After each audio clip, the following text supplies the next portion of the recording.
અમરેલીના ધારી વિસ્તારમાં જંગલના રાજા સિંહોની પજવણીનો વિડીયો વાયરલ થતા વન વિભાગે કાર્યવાહી હાથ ધરી છે.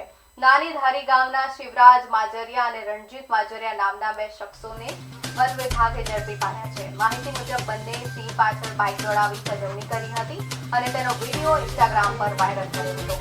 તુલસીશ્યામ રેન્જ ટીમે વિડીયોના આધારે તપાસ હાથ ધરી હતી. વન વિભાગે તપાસ બાદ બંને આરોપીઓને ઝડપી પાડ્યા છે. પજવણીમાં વપરાયેલ આઈફોન, મોબાઈલ અને એક મોટરસાઇકલ જપ્ત કરવામાં આવ્યા છે.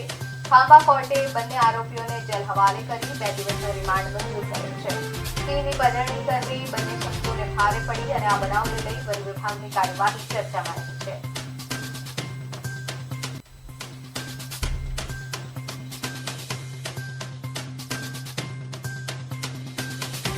તેમના માર્ગદર્શન હેઠળ ઊંડી તપાસ કરતા આ વિડીયો નાની ધારી ગામનું હોવાનું સામે આવ્યું હતું. તેથી ત્યાંના આરએફઓ ખાંભાને આ બાબતે સૂચના આપતા તેઓ અને તેમની ટીમ દ્વારા 2 આરોપીઓની અટક કરવામાં આવેલ હતી. ત્યારબાદ આજરોજ 11/5/2026ના બંનેને ખાંભા કોર્ટમાં રજૂ કરતા 2 દિવસના રિમાન્ડ પણ મળેલ છે, જેથી આ બનાવ અંગેની વધુ ઝીણવટભરી તપાસ થઈ શકે.